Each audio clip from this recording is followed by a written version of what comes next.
In a world once dominated by square smartwatches, the Moto 360 was a round peg in a square hole. Motorola's first leap into the idea of making a smartwatch look more like a watch. But how relevant does the original Moto 360 stay in 2016, especially if you decided to pick one up almost a year and a half after its launch? Well, that's what I'm here to answer. From a design standpoint, this is one great looking watch. I would gladly say it's a tad prettier than even its successor. The absence of lugs, the bands bleeding into the watch body, and the huge display all give the 360 a sense of geekish charm that is absent in most smartwatches. And it retains the identity of a watch while adding the right blend of futuristic charm to it.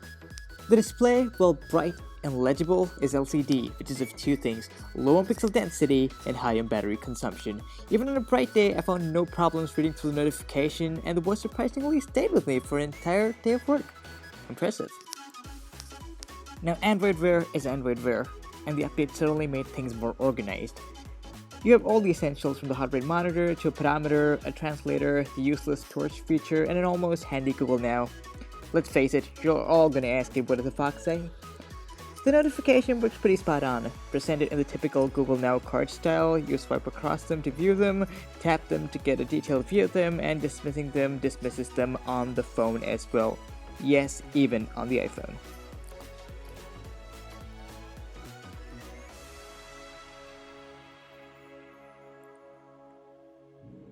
No matter how much I explain, I can never fail to compliment this device's craftsmanship.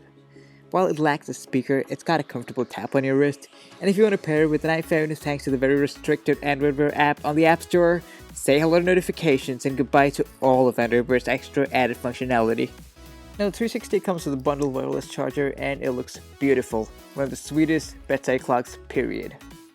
And that is the whole story of the Moto 360. Some call the 2A processor underpowered, and some blame the LCD screen. Meanwhile, you're gonna flick your wrist and swipe for notifications, while someone else is gonna ask you if that is an Apple Watch, and then you're gonna proudly tell them that this is a Moto 360.